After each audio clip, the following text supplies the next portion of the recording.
Alors là, on est en extérieur, on est début mars, il fait encore froid. Et donc j'ai semé des petits pois, là, mange-tout, qui vont grimper sur ce grillage, c'est pour ça qu'il y a un grillage. Et ici, sous ce voile de forçage, j'ai semé des blettes et des laitues. Et j'ai mis un voile de forçage parce qu'en fait, dès qu'il va faire un petit peu chaud dans la journée, le sol va accumuler de la chaleur et la nuit, la chaleur va s'évacuer en fait vers l'air parce que l'air va être plus froid. C'est un peu comme nous, si on n'avait pas de vêtements, notre chaleur interne en fait va s'évacuer. Le fait d'avoir des vêtements, en fait, la chaleur interne est retenue comme dans une combinaison de plongée. Et là, c'est un peu le même principe. Donc, la chaleur accumulée par le sol pendant la journée va être retenue pendant la nuit. Et donc, le sol va avoir une température plus stable, voire chauffer un peu plus pendant la journée. Ça va favoriser la germination de nos graines qui ont besoin de températures plus élevées. C'est pour ça qu'on a tendance à mettre des voiles de forçage au printemps ou à l'automne pour permettre aux graines de germer plus facilement. Voilà.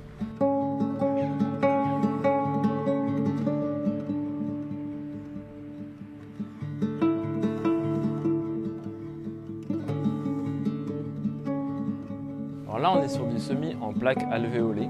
Ça permet en fait d'avoir beaucoup de petits plants sur une surface en mètres carrés très réduite.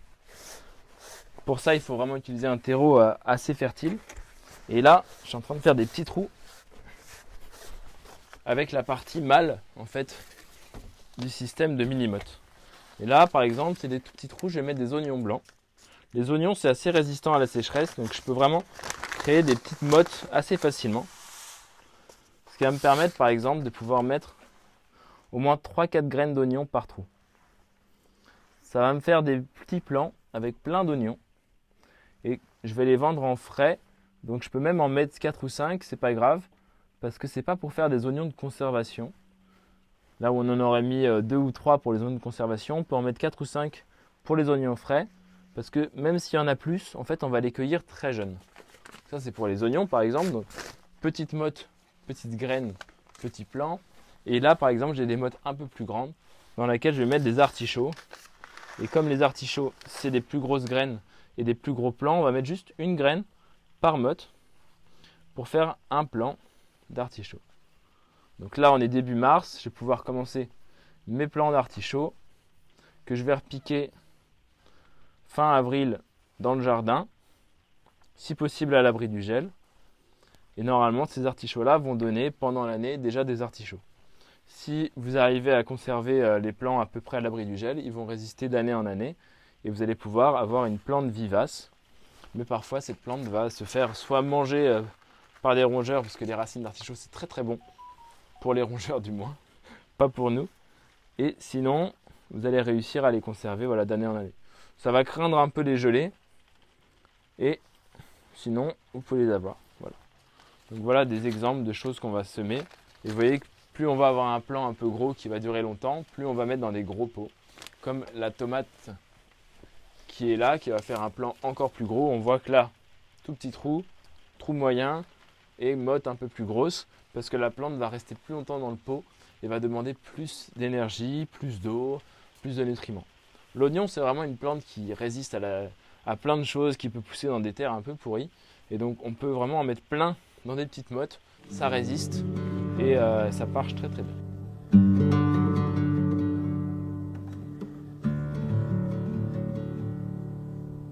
Souvent dans un jardin classique, on va planter une fois des tomates et ça sera tout.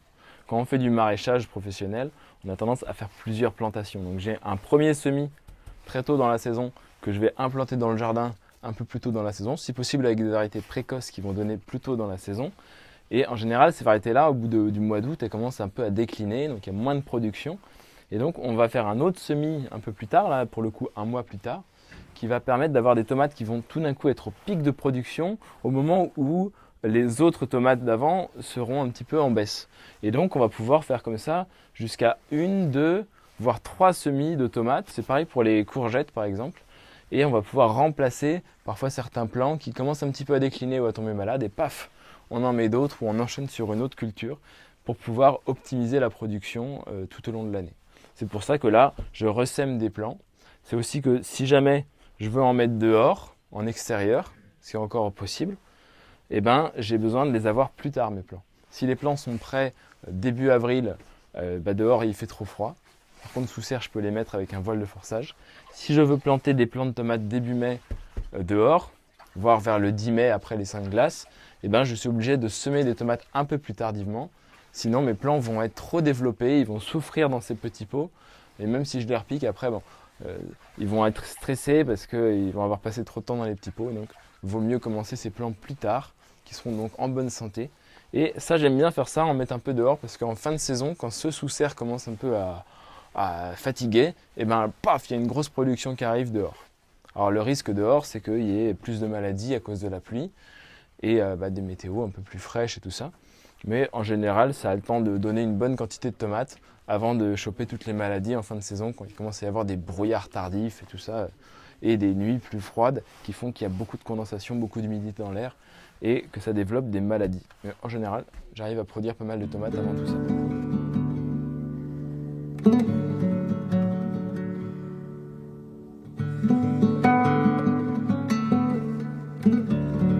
Là, je ne sais pas si vous connaissez cet arbre, mais c'est un abricotier.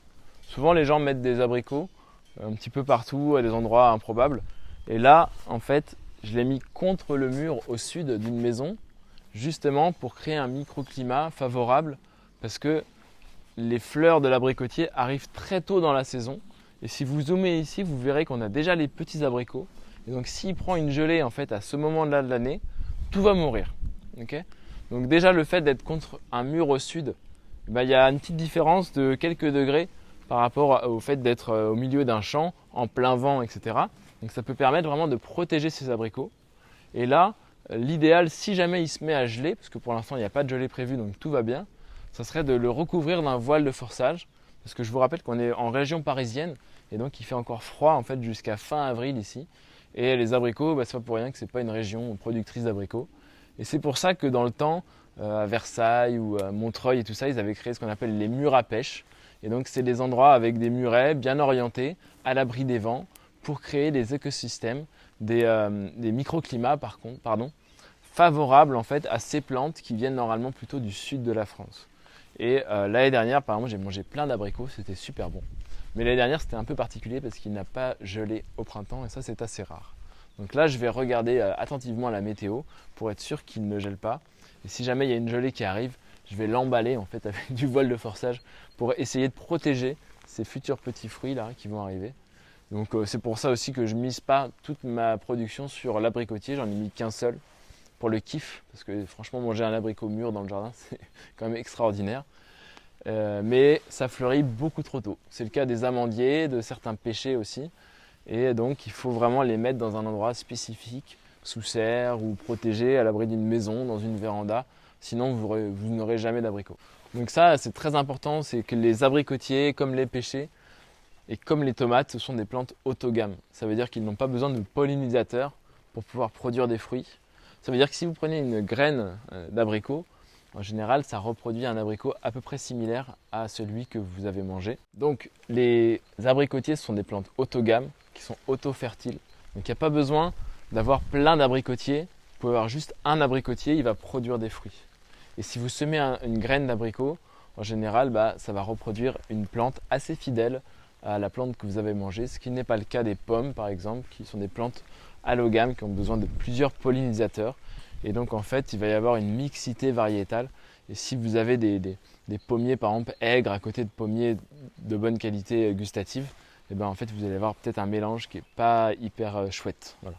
Donc là, sur l'abricotier, on peut en mettre un de manière isolée aussi, ça va produire autant que s'ils étaient nombreux, quoi. Alors que sur des pommiers, il vaut mieux en avoir plusieurs, il y aura une meilleure pollinisation.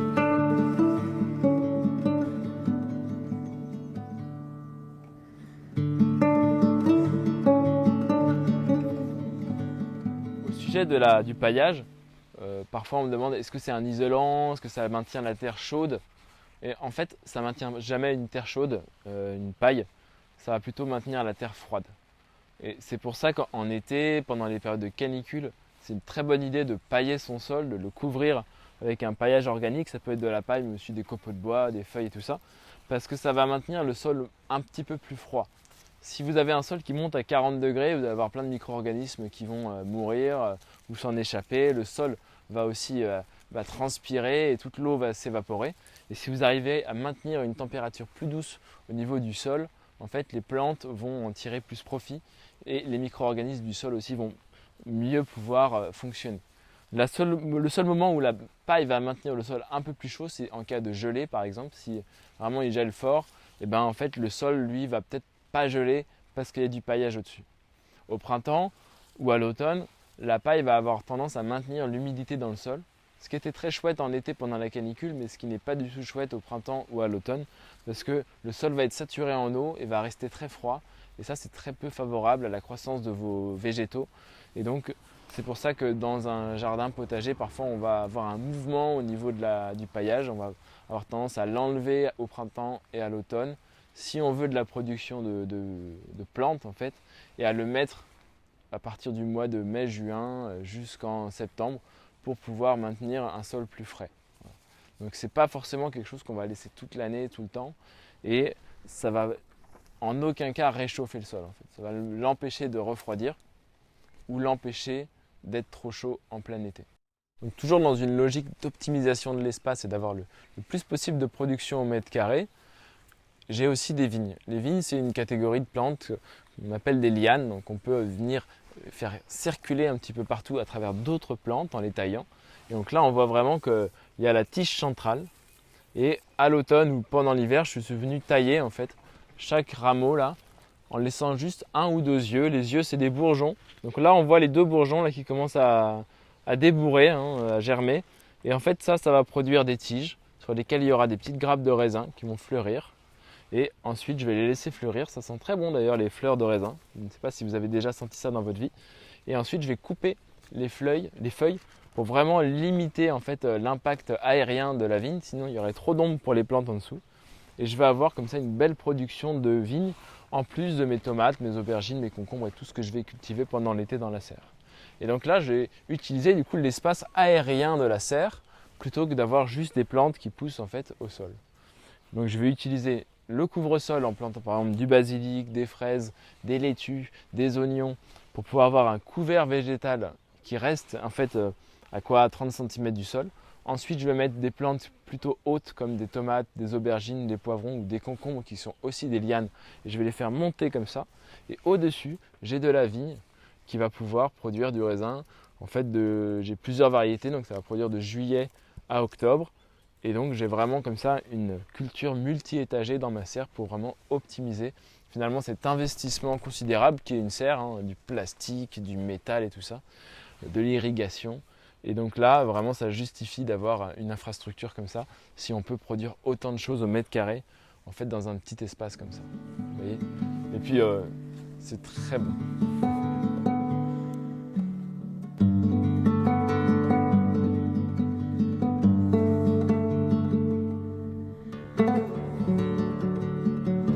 Souvenez-vous, il y a quelques années, il y avait une pénurie de moutarde. Et en fait, la moutarde, c'est une crucifère. C'est une plante de la famille des choux, comme ce brocoli. Moi, pour éviter cette pénurie, en fait cette pénurie était due à cause des altises. C'est une espèce de petite puce là qui vient manger toutes les plantes de la famille des crucifères et qui vient souvent à partir de juin jusqu'à mi-août.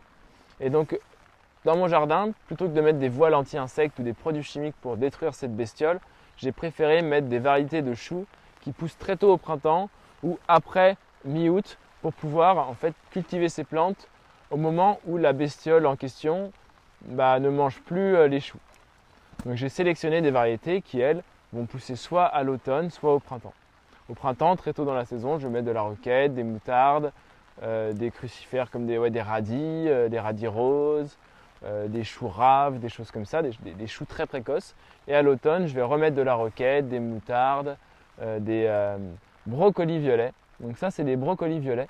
C'est une variété ancienne de brocoli qui va pousser pendant l'automne. Donc je le sème début août. Je le repique au sol à partir de mi-août, à un moment où j'ai remarqué qu'il n'y avait plus du tout d'altise dans le jardin, donc pas du tout de problème avec cette bestiole. Et pendant l'hiver, il survit au gelé. C'est une variété assez rustique. Et au printemps, il va partir en fleurs. Et ce sont ces inflorescences là qu'on va couper, comme ça, pour pouvoir les récolter. Et ça fait plein de mini brocolis et c'est délicieux. Et la tige est croquante. muqueuse. C'est vraiment exceptionnel comme plante. Très très bon. Donc voilà, parfois quand on a un problème, on peut utiliser toute la ressource de végétaux qu'on a. En fait, on a plein de variétés qui poussent à des moments différents de l'année. Et dans mon climat, sous ma latitude, etc., faire des choux en plein été, dans mon sol qui est asséchant, qui est chaud, qui est très propice en fait aux altises, ben, il vaut mieux choisir d'autres variétés qui poussent à des moments de l'année où il n'y a pas cette bestiole, plutôt que de s'acharner à essayer de faire pousser un chou là où ça marche pas, quoi. Les choux, ça aime bien des climats plus doux, où il fait 20 degrés, où il y a à peu près 7 météos là. Oui, il pleut, donc genre la Bretagne. Mais voilà, en Seine-et-Marne, en fait, en été, il fait très chaud, très sec, et donc c'est très peu propice aux choux. Donc, plutôt que de me galérer à chercher à faire pousser ce truc, qui en plus coûte pas cher, etc. Donc voilà, ça vaut pas trop le coup. J'ai choisi des variétés qui poussent très tôt au printemps, très vite à l'automne, et comme ça je peux avoir des choux quand même dans mon jardin.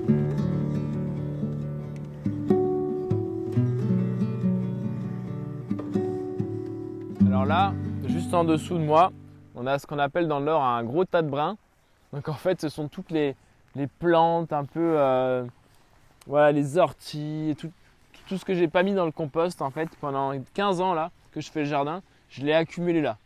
Donc là, il y a un gros tas, et cette année, j'ai décidé de l'utiliser. Donc ce que je vais faire, c'est que je vais mettre une bâche, je vais faire 2-3 trous et je vais mettre des courges. Et pendant quelques années, je vais cultiver des courges dessus qui vont pouvoir grimper sur les bâtiments et tout ça. Ça va être un peu proliférant parce que les courges vont avoir beaucoup à manger. Et le fait de bâcher et d'avoir quelque chose qui pousse dessus, ça va accélérer la décomposition de ce gros tas de brins là.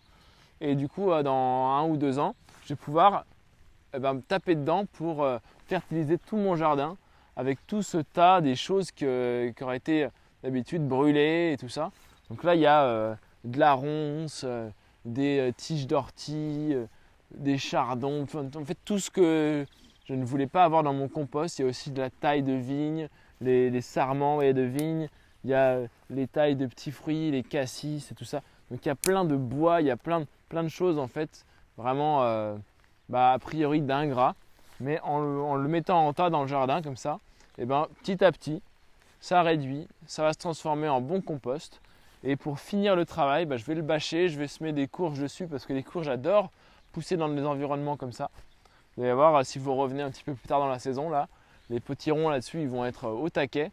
Et comme ça, dans quelques années, le tas aura encore réduit et je vais pouvoir taper dedans à la pelle et on va fertiliser tout le jardin avec ça. Donc c'est un long processus. Là, ça fait presque 15 ans que je mets du brin là-dessus là, et on va pouvoir enfin l'utiliser. Ça va être très chouette.